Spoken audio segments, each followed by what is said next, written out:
Hey, what's up? This is MrDean, and today I'm going to be starting a brand new retrospective series on Mario Kart where we rank every single track from every game. Of course, we had to start this off with where the series originally started on the Super Nintendo, and let me just say this game is absolutely bonkers compared to everything else in the series. Not only do computer players have abilities that you as the player cannot do, but I just could not for the life of me figure out the controls. I'm only making a point of this to say this game was hard, like really hard.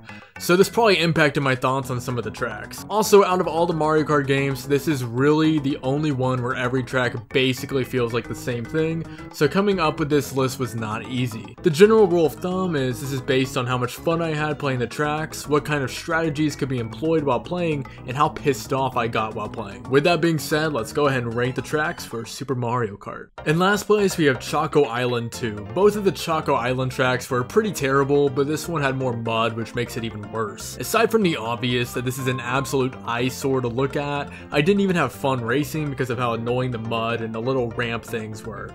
And I can't stress enough how hideous this track looks. And it isn't because this is an old 16-bit game from the early 90s. A majority of the tracks in this game I thought looked perfectly fine, but this one is just yikes. Next up, we have the other Choco Island track, which is just marginally better than the other iteration. That is not a flex for this version though. Still has the exact same problem with the track looking awful, but I mean, at least there's less mud. That's about all I can say for what makes this track just slightly better. At number 18, we have Bowser Castle 3, easily one of the most frustrating Mario Kart experiences I've ever had. Part of the reason I don't like this has to do with this not being a 3D game. Towards the middle, it has these little lanes on one straightaway, but the wall is so obnoxious to avoid because of the flatness that it makes it extremely infuriating. I don't want to be that guy saying a track sucks because I sucked while playing it, but I'm just saying that this track sucks because I sucked while playing it. Next up is Vanilla Lake. For the sole purpose of these stupid little ice cube things that you have to avoid.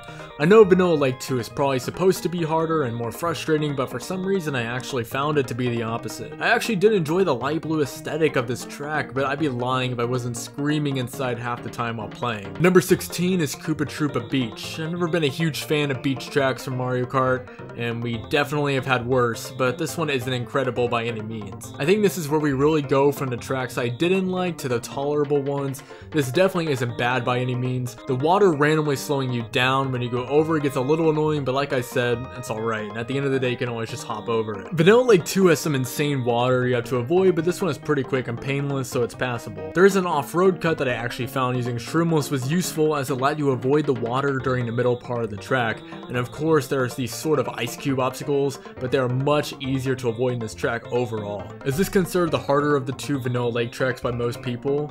Probably, but I don't know, this one wasn't as bad in practice. Koopa Troopa Beach 2 was in Mario Kart DS, which probably is the reason I like it more than the first version realistically, but either way it was more memorable in game 2. You have this large water section where you have to avoid falling into the deep water, because if that happens Lakitu will take his sweet time reviving you. This one I found to be a decent challenge, but once again driving over the water remains to be a bit annoying compared to the normal route. Mario Circuit 4 is my least favorite out of the circuit tracks from this game, but it is so inoffensive that I can't really put it any lower than right here. I don't really have anything good or bad to say about this track. It was perfectly fine, but also it probably was the only track in the game where I don't really remember what the layout was while I'm writing this right now. Next up, we have Ghost Valley 3, the most annoying out of the Ghost Valley trinity of this game. This is way harder than the other two. Does that mean I just suck at the game?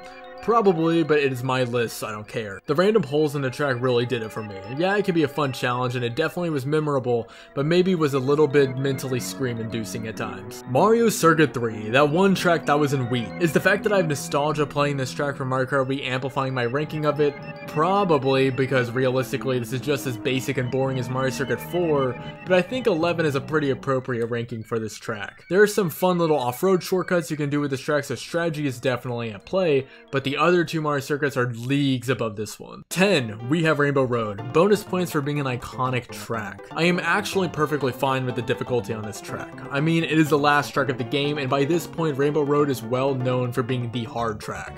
Yeah, if even one speck of your car touches off the track then you just die, which is a little stupid, but I did feel really satisfied after beating this track in the end. Also, it has a very memorable layout. Next up is the first Bowser Castle track from this game, basically Bowser Castle 3, but actually fun to play. This track isn't actually trying to completely destroy you at every second for no reason at all, which makes it actually, not a terrible experience to play through. The layout was also very similar to Bowser Castle 3, just a bit simpler and a bit more beginner friendly. To me, this is the right balance of being difficult, but also fun and rewarding. But that is not the best Bowser Castle track, because Bowser Castle 2 has a fake dead end in the middle. Bowser Castle 2 was so frustrating with the thwomps and the dead end that I thought it could actually be used as a shortcut, but I proceeded to fail every time I tried. But in the end, once I figured out a way to actually race on it effectively, I started to have so much fun with it. Side note, maybe it is possible to use as a shortcut and I just suck. Who knows, let me know. Fun fact, this was originally going to be behind Bowser Castle 3 because this was the only track I rage quitted on while recording, but I actually ended up enjoying it once I decided to stop taking every turn so tightly. Ghost Valley 2, another track that most definitely benefits from the Mario Kart Wii effect. It was a pretty hard one, but just like the previous track, it was hard in a more fun and rewarding way. Once I actually completed this track, it felt so good, and plus the shortcut in the middle is so satisfying to pull off. At number 6, we have the first Donut Plains track. I mean, really all 3 Donut Plains tracks are just simply good Mario Kart tracks. This one in particular was the most simple, but I don't know, there was something kind of charming about that. But Donut Plains 2 was very similar to the first one, just a little bit more going on, and also bonus points are being included in Mario Kart DS. I found this one to be a little bit more challenging than the first and a bit more memorable as well. The plethora of off-road also easily allowed for mushrooms to be used to change the tide of a race. In 4th place, we have Mario Circuit 1. What a great way to introduce the game. This game was not easy, so it was important to have a very simple track to open up the game with and give the player a chance to figure out the controls. There was still a little bit of challenge with the pipes acting as obstacles and some off-road towards the end that could be used as a shortcut, but all this enhanced the track even more. Donut Plains 3 was by far the hardest out of the Donut Plains tracks, but you know what? I liked it the most because of that. The roads felt more narrow and constricted, the turns were way harder, there was water you had to jump over, and don't even get me started on the mounting moles. They weren't that problematic since I didn't really end up getting hit by them too much, but damn, you do not want to run into one of those. Also, the layout of this track was so memorable. Granted, I'm sure the glorious remake of Mario Kart 8 helped with that, but I digress. Ghost Valley 1 was by far the best Ghost Valley track. The shortcut to the end was so fun to pull off, assuming you have the feather, and the difficulty was perfect for bridging the gap between being fun and being terrible, definitely leaning towards the former. But in 1st place was Mario Circuit 2. When I think of this game, I think of this track. It was really a no-brainer that this would be 1st place. The shortcut towards the beginning is great and well placed. The turns are fun to drive around, and the ending ramp is so cool how you fly over a part of the track and then just zoom past the finish line. Overall, Super Mario Kart was a lot of fun to learn the layouts of the tracks in order to properly come up with a list for this video.